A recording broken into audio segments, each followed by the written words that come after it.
brand experience, maximizing revenue and syndication, ad insertion, and live streaming. Clearly, we won the award for longest panel and hardest to understand. But for those of you who got it, thank you so much for coming. It is our pleasure to be your panelist and your moderator today. And we're here really just to facilitate a discussion with you. I'm Tracy McCormick. I am the founder of McCormick Media Services, and we are a training company, a sales, modern media, and professional skills training company, which basically means we train people in all areas of the media industry. I've moderated many panels for Digital Hollywood, and I'm thrilled to be back here again today.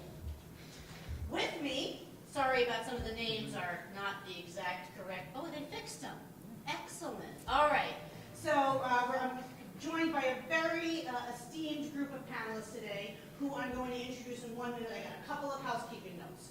The first one is I handle the panels a little different than other ones that you've been at. In my case, the way I like to do it is I really like it to be a discussion with the audience. So I'm going to ask you guys questions, and I'm going to ask you to participate, get your thoughts on things, and then I'm going to find the appropriate expert, and they're going to give it from their end from an expert point of view. And I really encourage challenges, right? So if the panelist doesn't agree or you don't agree, challenges is what makes this thing really fun. You do not have to wait for questions at the end. There's no question at the end. If you have a question, ask it now, and one of our panelists will give you the correct answer, okay? And I ask everybody to keep it brief. There's no sales pitches here, right? I don't allow it to be a sales pitch. Nobody wants that. So keep your questions brief and under a minute so that we can get as many topics through as possible. Everybody okay with that? All right. We are very lucky to have a very senior group here today. Matt Liardini is in the middle. He is the VP of Search and Advertising at a company called Cinecor.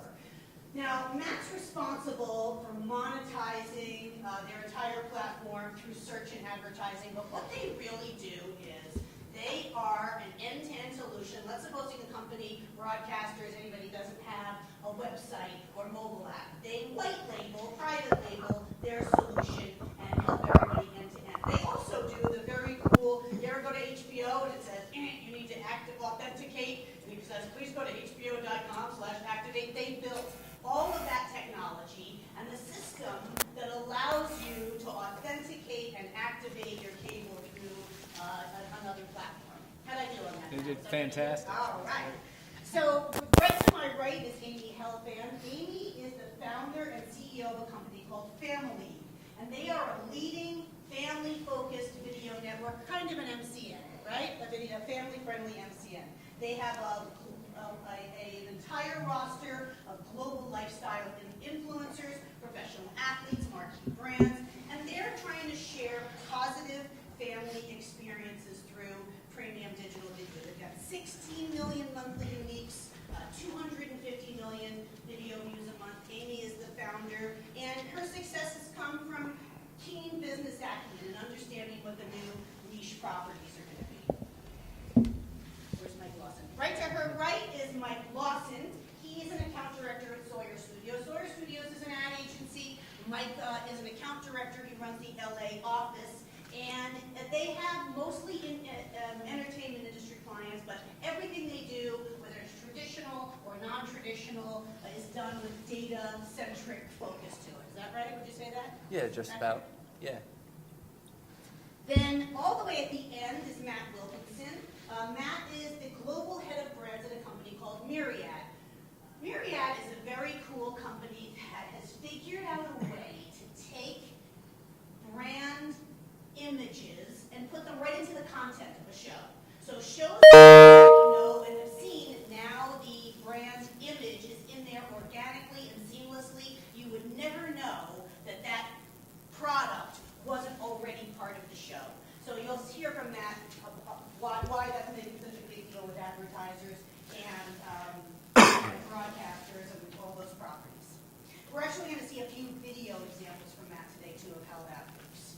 And then right to Matt's left is Jason Bercovici. He's the senior manager of creative strategy at a company called Exponential. They are a technology-first advertising company, and they have a huge global digital footprint that they fuse publisher relationships with proprietary data and user-centric ad formats. What's very cool about what they do is that their offering includes includes insights about an audience's interests and intentions to buy. And Jason is the Director of Creative Strategy, and he's responsible for all the product development and operations. Please give me a big round of applause. All right. So let's start the discussion today about talking about the need for more innovative video ads. So unless you're living under a rock, you haven't heard that consumers don't like 30-second ads anymore, right? And they're proving that by downloading ad blockers. Some of the latest stats in 2016, 615 million devices had an ad blocker, 62% of them were mobile. Anybody in here download an ad blocker? Okay, just one person. Nobody else is using an ad blocker. 2, and did you use that ad blocker on mobile or on desktop? Both. On both. And you? Just desktop. And is it because of the download or because you hate the ad or the speed? The ads are totally irrelevant. And you? They're annoying. So it's about the ads, why you're taking the ad blocker. All right, so my first question then is for Mike Lawson. What are your clients asking you about ad blockers, and what are some of the best solutions you've seen to kind of combat ad blocking? With the ad blocking, it's really the biggest issue that we've run into it with is with the publishers themselves.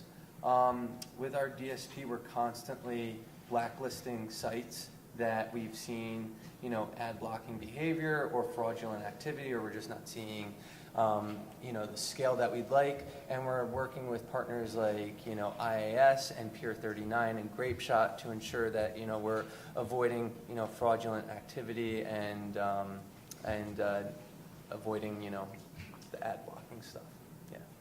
And Amy, so now as the founder of an MCN, is being a branded content anti-ad blocker solution a huge value proposition for you?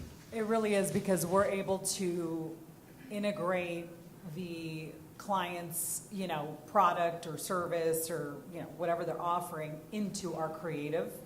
And really, we target families, right? We are hyper-focused on millennial parents. 90% of new parents are millennials, and they are consuming their content in very different ways. And so we're able to sort of bypass that by creating a really great brand experience for them that they love to binge watch. So It has no ad. no ad. Well, it has an ad embedded in it. it's embedded in there, but you're having so much fun watching it that you don't even notice it. And we don't push product. We just give you a really great experience, and people really tend to gravitate toward And your brand clients affinity. must be thrilled. They're thrilled. And we can actually, eliminate pre-roll so that it's just the experience. That's, part of the structure of the deal. So as I mentioned earlier, Matt's company puts the brands into the show electronically, right? It's digitized directly into a show's content organically and seamlessly.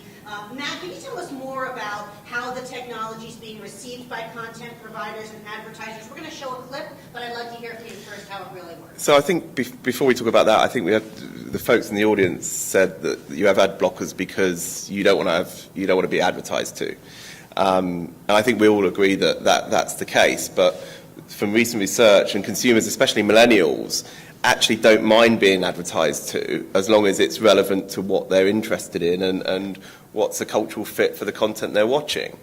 So what we've seen in the last kind of 12 months is two kind of market forces happen. One, audiences have changed. They're cord cutting. 850,000 people a quarter are leaving the cord way of watching TV. And audiences are being fragmented everywhere. And the second market force is that brands and agencies know about ad blocking. They know that there's 250 million ad blockers been downloaded in the last 18 months. But it's not just ad blocking, it's ad skipping. We DVR things. We're doing anything we can to avoid being advertised to. The 3,500, 5,000 messages that they think we get a day. So what the video I'm going to show you now is that we've captured the moment in a consumer's day where they're most engaged with something they're interested in. That moment where you could be watching a 5-minute clip on the subway to work, or you're home watching a premium piece of content, or even a Jay-Z video. We've integrated brands into content that people care about they want to watch, but are also very targeted. So the first video is just going to show you what we do as a tech company, and I've got another video later to show how we do it programmatically, specifically targeted to consumers.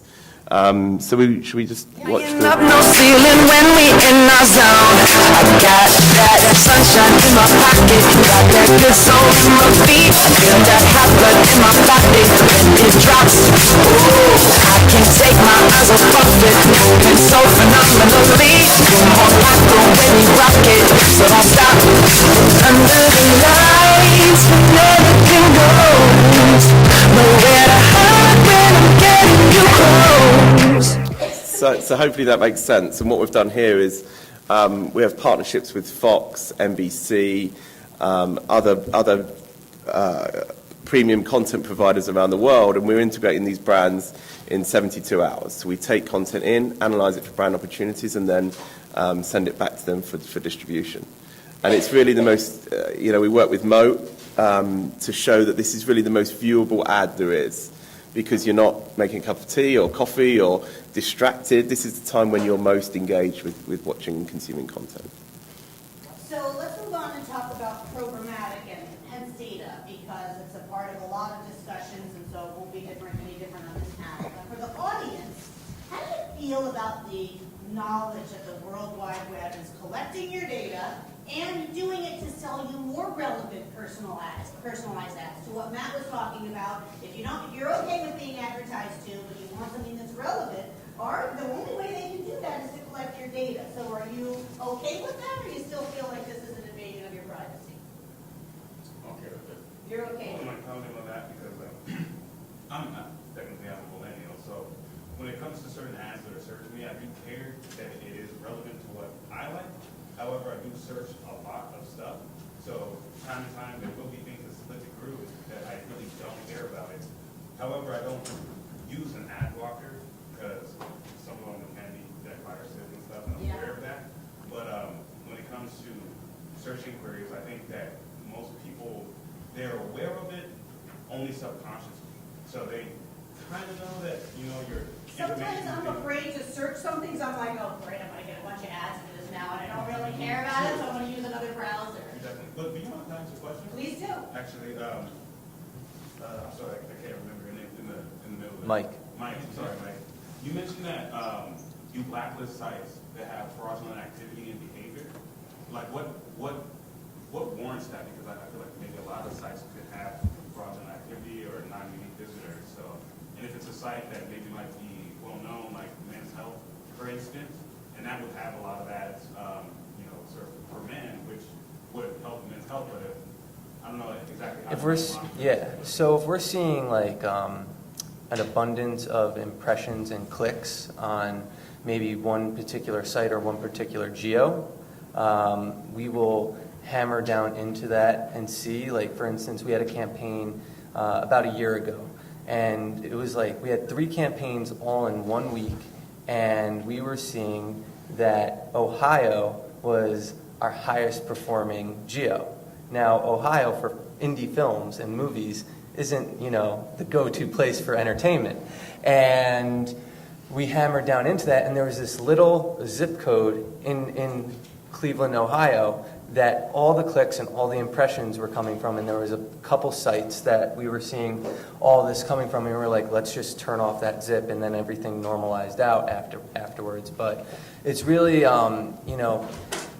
we have a bunch of data scientists that are looking at millions of cells of data every day, and I don't know how they do it. They're looking at Excel sheets, downloading these CSV files every day, and just farming through them. And it's really up to me and my account team, as well as our ad ops team, to be developing the best relationships with publishers. And one of the ways that we're able to avoid, ad blocking is I think we run on a lot of premium inventory and developing, private marketplace deals with a lot of publishers in order to ensure that we are getting the best of the best out there.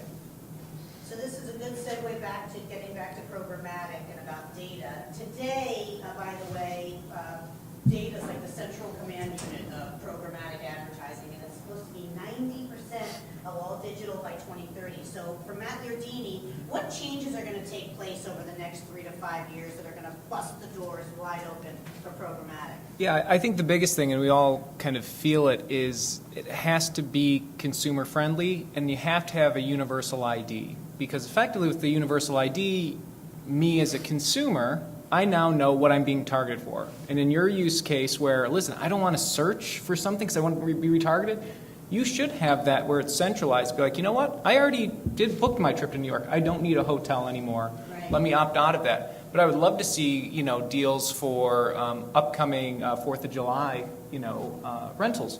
So that, I think, is going to be the biggest movement is consumer control of the data So today based on it universal doesn't ID. exist. It's fragmented and it's opaque. So, for example, do you guys know that your credit card company sells that information to advertisers? So every purchase you make, not just where you search, but every purchase you make, depending upon which credit card company you utilize, they make that available to marketers.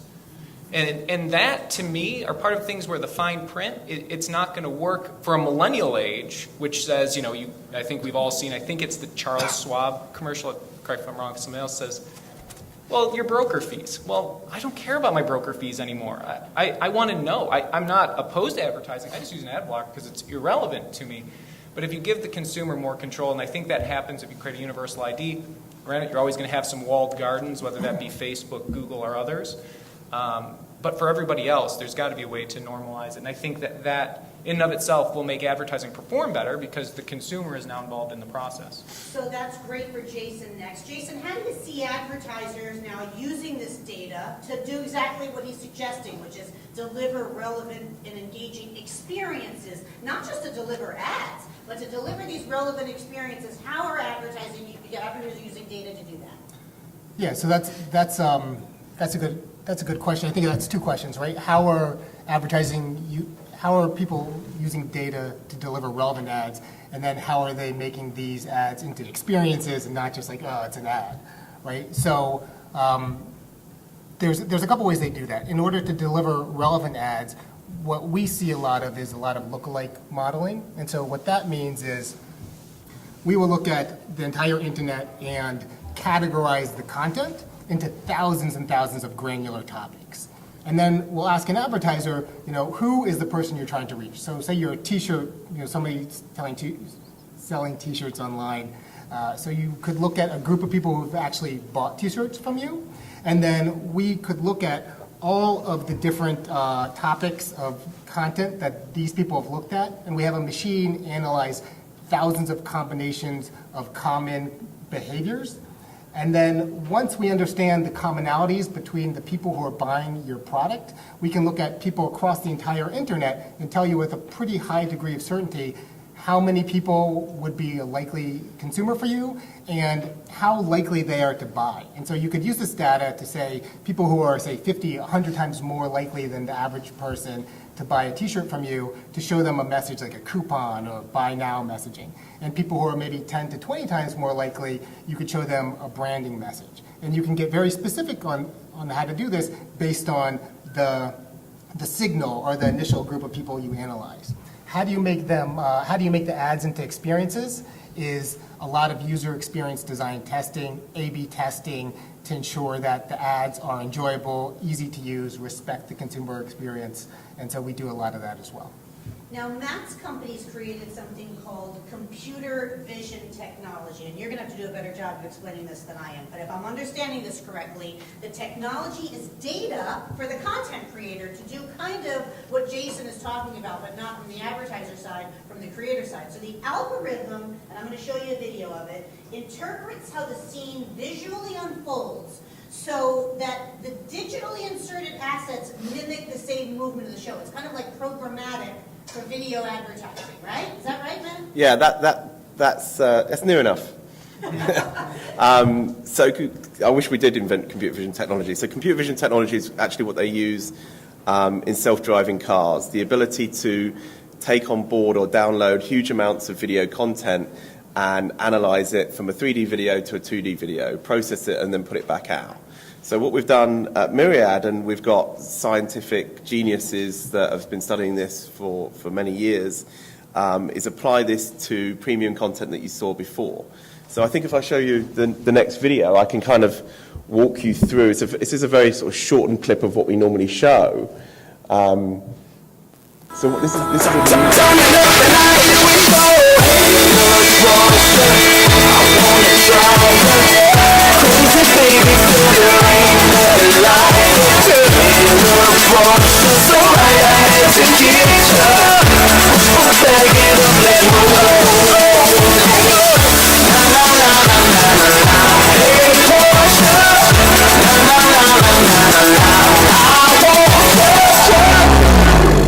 you'll now get a billboard in there, like you would in other programmatic kind of environments, but specifically in the content. So this means that we can highly target messages within in any video. Annie? I think it's great that you're talking about how the data is being used to better target, but what about the story that you get after that happens? So in other words, the data is only as good as the story you get back, the information that you're getting back. So you know that you're hitting this person at the right place, the right time, with the right message, which is fantastic. But how then do you get that information back to get the insights of how to, wow, that really worked? Like, is there any kind of information that you're getting back from that ad that you're analyzing to make the next ad better? You know, like, so I know that I bought something from you. I'm a Me personally? Pardon? Me? Well, yes, Oh, you sold me something. Okay. And I'm with Reebok, and you placed something great. Now I want to get back and I want to see how that behavior was and how can I use that. Yeah, okay.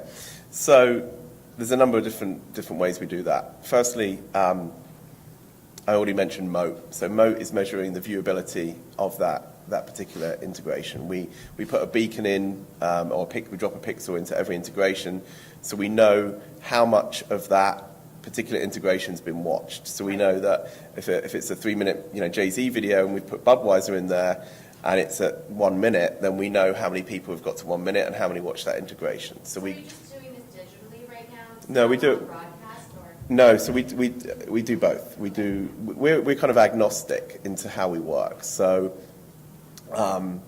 we're just a video so you were just, but we're a video tech company, right? So what we're very good at is taking video and analyzing it and integrating brands.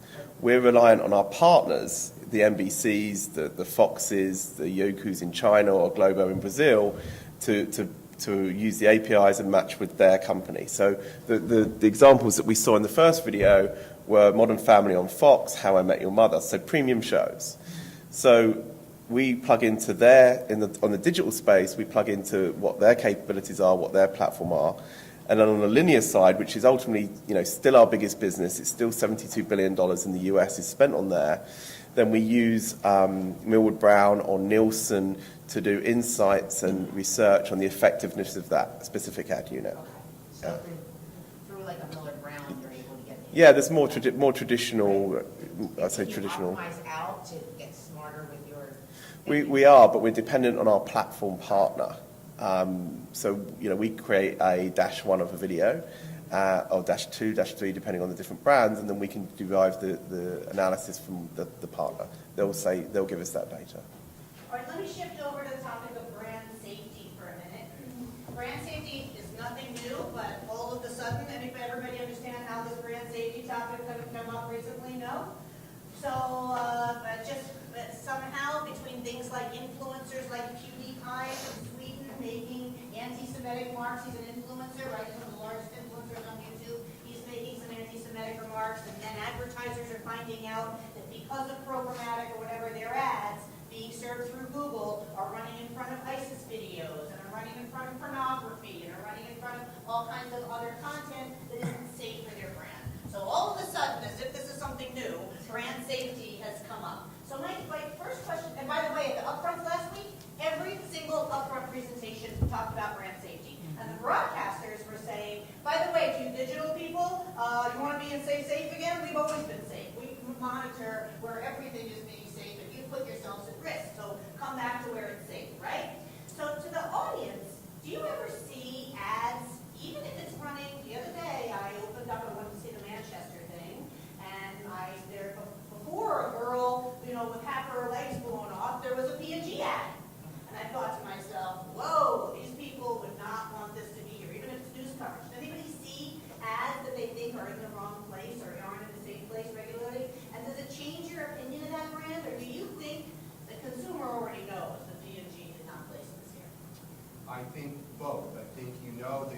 the advertiser didn't do it, then yes, it has a subtle negative impact. Is that true for anybody else? Is there a negative impact, or you're like, whatever, I'm skipping this ad anyway? Anyone? I think it's actually, for me, it's more of a negative impact on the source that I'm looking at. So the page what I'm looking at that's serving me this video, I sort of put the blame on them. Interesting. You know, here we got this stuff going on, and this page is serving me this ad before this video. So I'm not putting it on the news source. I'm putting it on the page or the place where I went to. Publisher. Yeah, to get that, I'm looking at them and saying, why are they doing this? Well, that is a very good segue. Thank you for that, sir, for Amy Helfand, who has built an entire business surrounding the importance of brand safety. So tell me how you're able to capitalize on this kind of a thing. Sure. Well, the beauty of our company is that we're at multiple platforms. So we're on YouTube, we're on Facebook, Instagram, Snapchat, all over the place. And you can control down to a very specific video. You can turn off monetization. It's not necessary to monetize every video. We have a lot of partnerships where our brand partners don't want us to run any advertising in front of their integration. So we can deliver, and we can guarantee that what you see and what the audience is going to see is what you approved, what we worked on together, that you were a part of, and nothing else is going to run in front of it. So it is very, very safe. We're also a very curated network. We're very specific on who we work with. We're not all about size. We really want quality over quantity. And have you seen advertisers coming to you specifically even now of late because of all this brand safety issue thing, thinking we got to find people in the digital space that can guarantee us a safe environment? Yes, absolutely. Particularly because we really target families, right? We're, all of our content is content that I would feel comfortable putting in front of my 6-year-old daughter. I mean, that is a very conscious decision. It was intentional when we started this brand. And I think brands across the board have seen what we deliver, and they're very comfortable coming to us time and time again. So Matt Lawson, who's dealing with advertisers, Mike especially Lawson. entertainment. Sorry, Mike, I got two Matts here. It's all good. Matt Lawson. Now, how long is this going to last that people are coming to talk to you about safety? Or is it just a matter of time before they say, get us the cheapest damn impressions all as soon as you can, and let's do it programmatically, and I don't care whether they're safe or not? It varies from client to client. I mean, I think that this is going to last until Google and YouTube clean up their act. But, it really varies from client to client. I had literally within the last month, I had one client that wanted to pull all of their YouTube ads, and they didn't want to do anything on YouTube, and they wanted to just, do programmatic with PMPs and a very strong whitelist, and we were constantly going back and forth with them every day with our blacklists, and then advertisers are reactive like that. Yeah. Right? They start calling the minute they read an article. Oh yeah, about it. that I'm day just not sure that how article long this lasts. I think it varies from client to client. Some clients, I work in the indie film space, but we also have studio clients. The studios, they are very concerned about their image and, brand safety, and I totally get it. But with indie film, every click counts, every impression counts. They're really focused on the reach, and they just want the lowest, CPM and CPC possible. So it's, each film's its own unique entity, and each campaign is its own unique entity. Let's talk about VR for a second, about virtual reality. How many of you in here, anyone, have a VR headset of any kind? The cheapest one, the Google Cardboard, or the most expensive Oculus Rift? Okay, 4. We have some 5, 6, 7, 8. Okay, so which one are you using? I remember the name of it, but it's basically like a cardboard. That's like the Google plastic. Cardboard, Yeah, yep. kind of. And you? Same one. Anybody else using Google Cardboard, or anyone using an expensive one, an Oculus Rift, or a Samsung, PlayStation? Which one are you using? PS, okay, PlayStation. So, has anybody seen a brand experience that they can comment on as a part of VR that you thought? I never see a brand experience. I just, travel to the moon and, go underwater or whatever, but I've never seen a brand. Anybody? Yes, but it doesn't really pertain to VR because I would like to clear out this conversation last night. Certain things in VR itself is immersive. So when you're in VR, you can be able to outreach, touch things, and interact. But what most people experience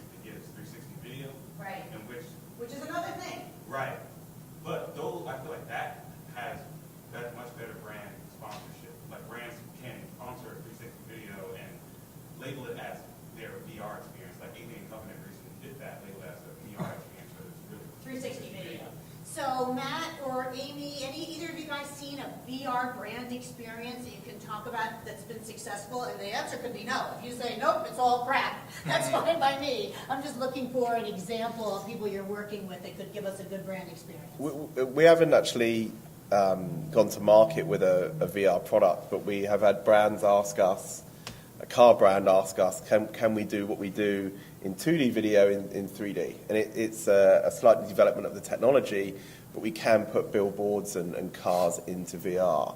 It's just that from an advertiser's perspective, the money's spent where the eyeballs go, essentially. And until there's a critical mass of eyeballs in VR, there's not going to be any significant money spent on that. Amy, same for you, or?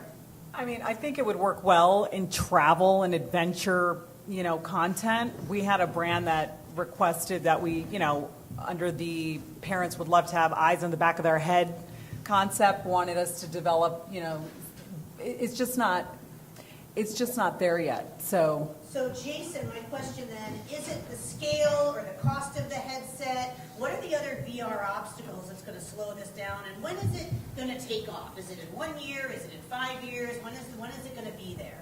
Yeah, so personally, I don't see it taking off for a long time, right? It's not going to explode in the way that tablet adoption is because it's just such a different niche experience. I mean, when you look at video games, right, and you have like the Kinect and the PlayStation when you're jumping around, my kids still play all their video games sitting there doing this and not really moving. So I don't really see that happening. I think that when you talk about VR experiences, though, it's gonna first happen with the advertisers who already have VR content. So you're gonna see video game development firms, some entertainment companies. I actually think when you asked about examples, doesn't like Nat Geo have something you can look at on cardboard? And it's an experience, but it's just branded, brought to you by Nat Geo. Yeah. So it's something like that. Makes sense, right? What Amy was saying, if it's travel or Yeah. adventure or something like that. Yeah, tourism bureaus, right? If The they're last couple developed. digital Hollywoods, there have been these conversations about how you're going to go into the store you're going to be in the store at home with your VR headset on. You're going to see all the products, and you're going to be able to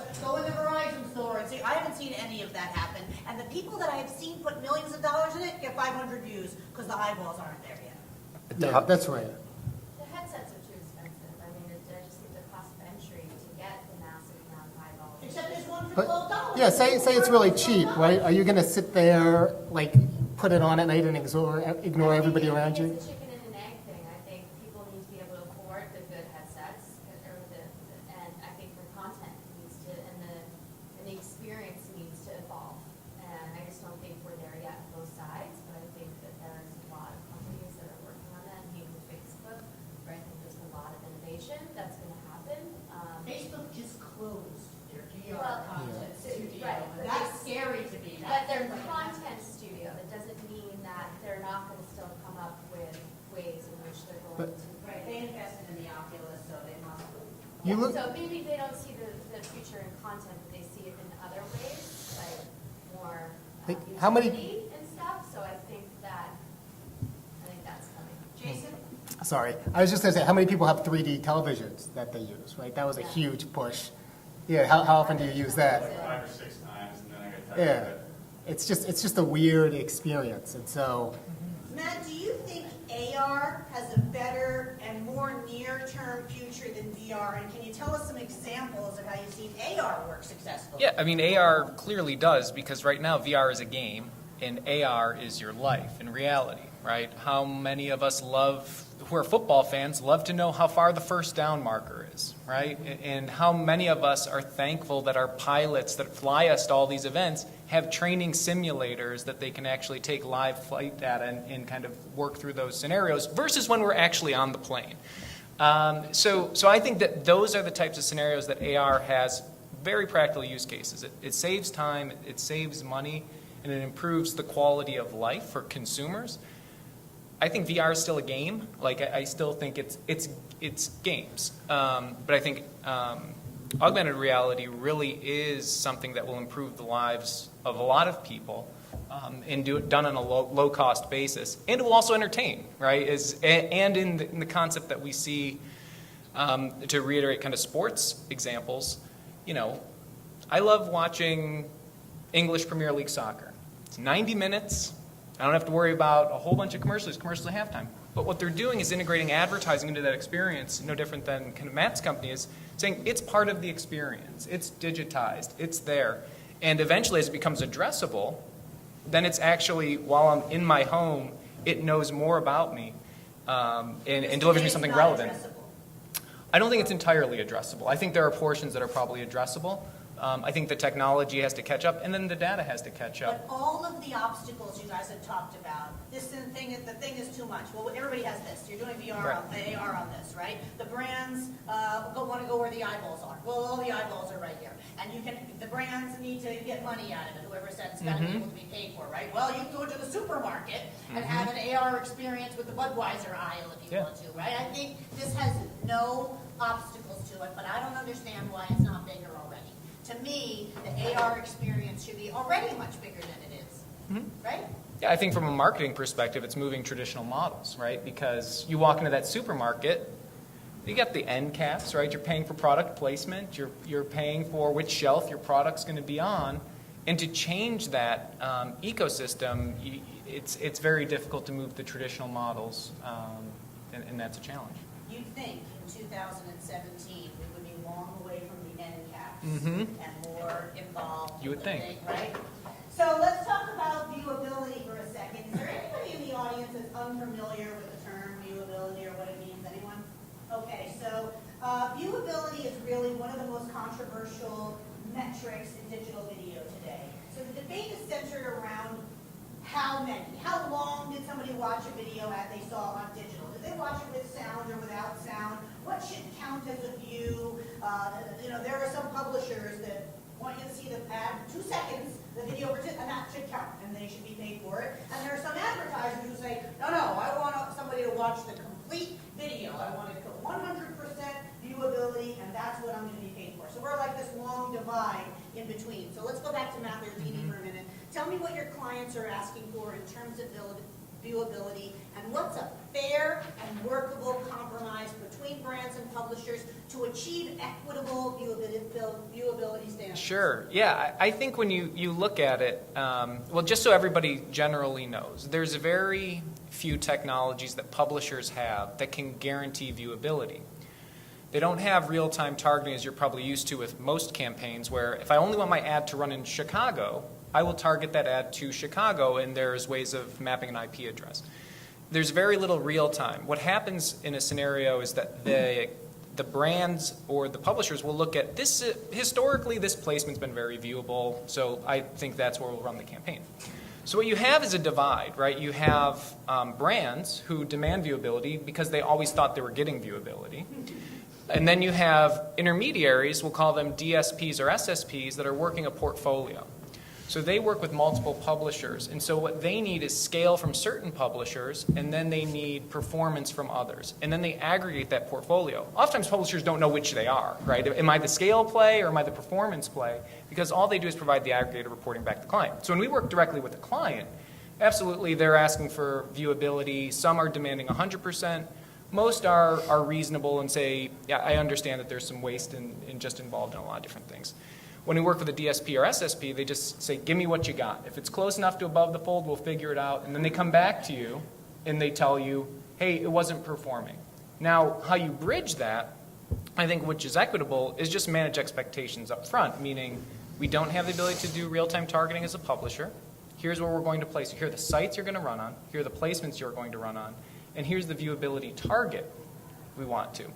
Now, there's some brands that require that because you can now track what impressions were viewable historically, that's all they want to pay for. And I think that's reasonable, but effectively that you have to still manage a supply and demand curve, which effectively says you're reducing the amount of supply for the demand, so the price needs to be higher. And that's typically the fairest compromise. Where you don't have fair compromises, typically where the brands want to get the most scale for the lowest price possible with the best performance, and they understand. Yeah, exactly. Right. Exactly. So those are the challenges. We're constantly optimizing towards viewability. As an entertainment company, majority of our campaigns are video campaigns, and we're constantly optimizing towards Moat's viewability threshold metric, which is audio on and 50% of the video viewed and half in screen. So we're constantly optimizing towards that. And as we optimize towards that, we often see our CPC drive down throughout the campaign. And not having that, I think, when you work with partners like, Facebook, when a year ago, it was like they were considering just 2 seconds of view, Yes. What is it now for them? What's their standard? I think it's 3 3 seconds, but you can optimize towards 10-second views. So you can, And the IAB standard, I think, is only 2 or 3. IAB is only 2. So that's why we work with Moat. And Moat is audio user. No, I'm sorry, what is their standard? Oh, Moat's? Yeah. Yeah, Moat's is audio turned on. No, what's their standard? Oh, 50%. Moat doesn't have a 50%, standard. half of Moat is creation. just a platform that analyzes No, I it. know what they are, I didn't know what their, it's 50. But they don't have it. They don't tell the industry. Their thing is they're agnostic. All they're doing is reporting on what the industry's doing and what the consumers are doing. They're not advising anyone to do that. Didn't they just get bought by somebody? Yeah, like Oracle Nielsen? bought them for 750 million. Jason, let me ask you a question. Don't your products deliver greater viewability for brands? And can you tell us your thoughts on the importance of viewability to video? Sure. So it's very important, right? It's a huge mess right now for both advertisers and for consumers and viewers. I think we run a lot of video too, and everybody wants viewable video. But from our point of view, that's not a great standard because it's really just an opportunity to see, and it's not really representative of active attention. So from a product point of view, we really concentrate on opt-in experiences and video views where you know that the views actually equate to people really watching. In terms of why it's a mess, there's Moat, but there's also several other major companies that measure viewability.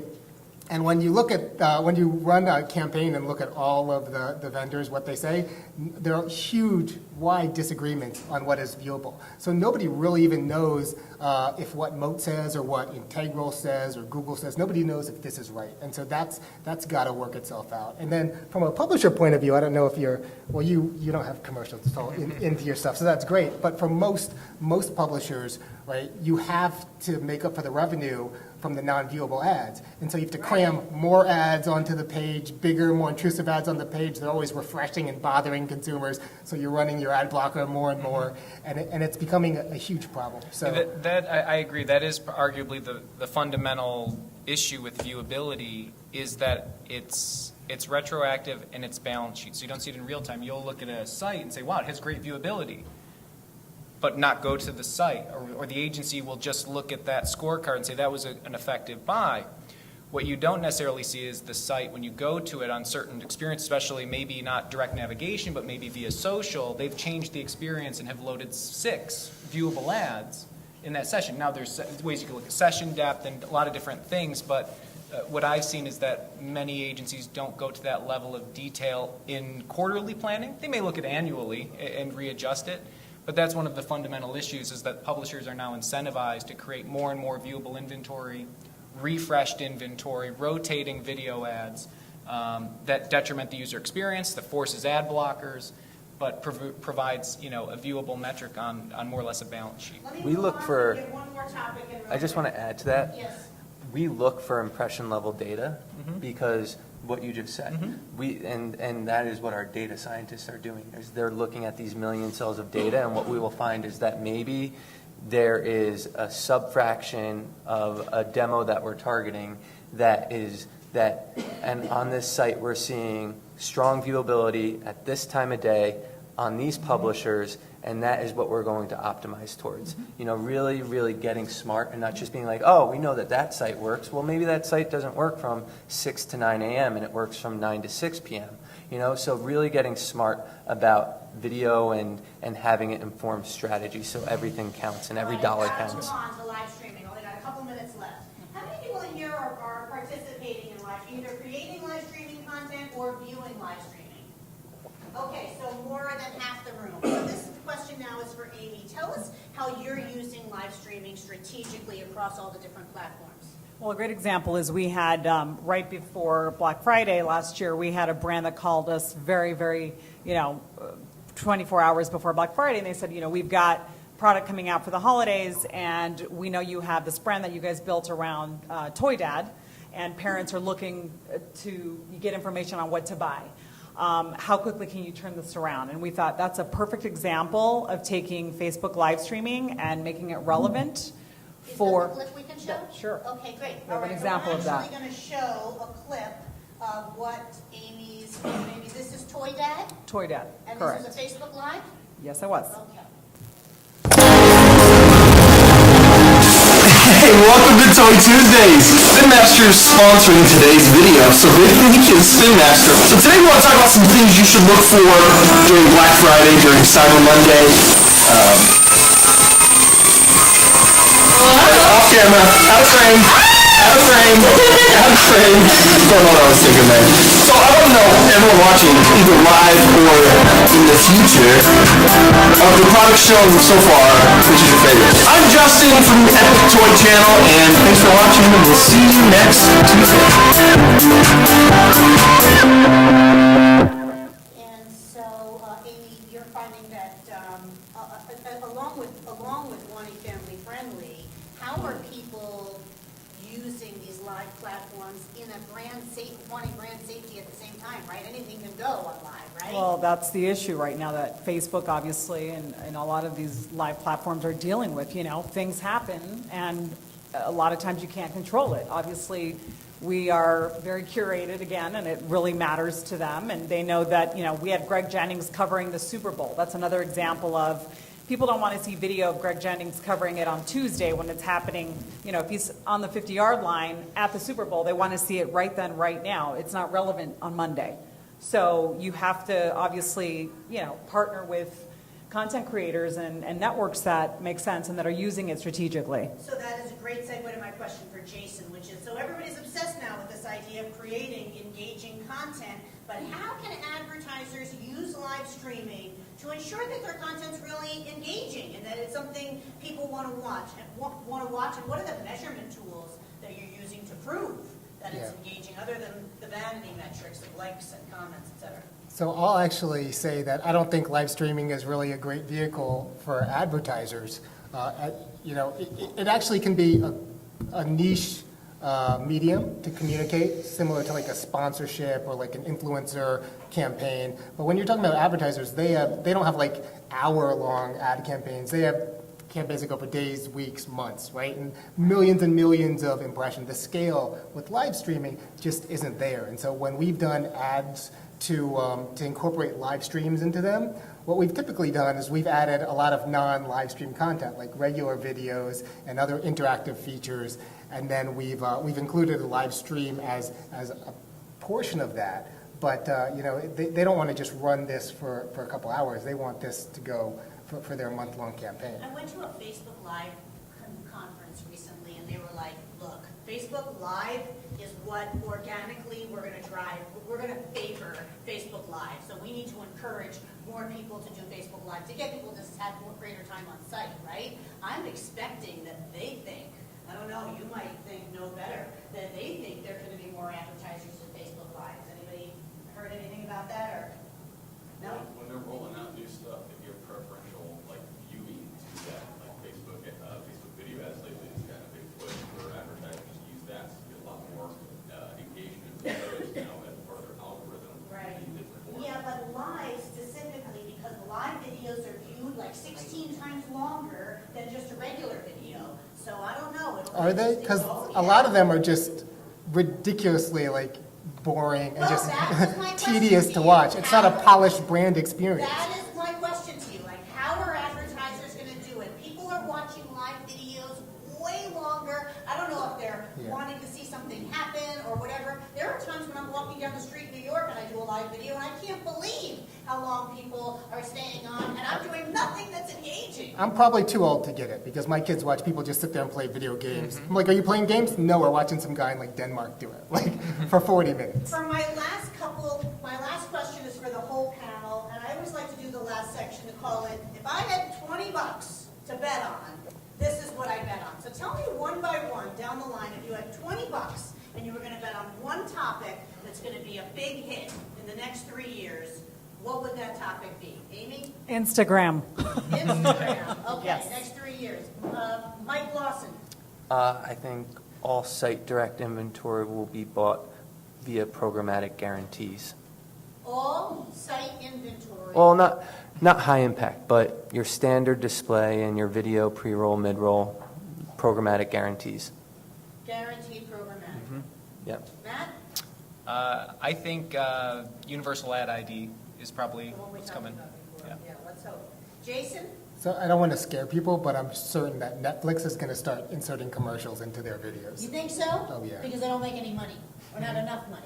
I just think there's a huge opportunity, and they can do it in a way that it's not super interruptive, but still a good user experience. They're spending so much money God on bless you. content, you guys. Where is the revenue? I know there's subscription, but I don't know if it's covering it all.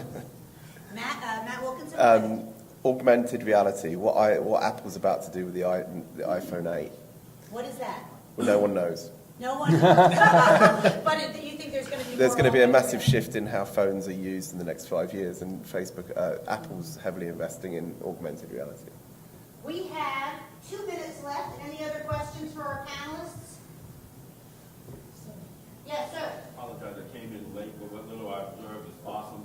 So I don't know if the question of esports has been brought up. No, it hasn't, so thank you for doing that. Super, how is esports playing as both a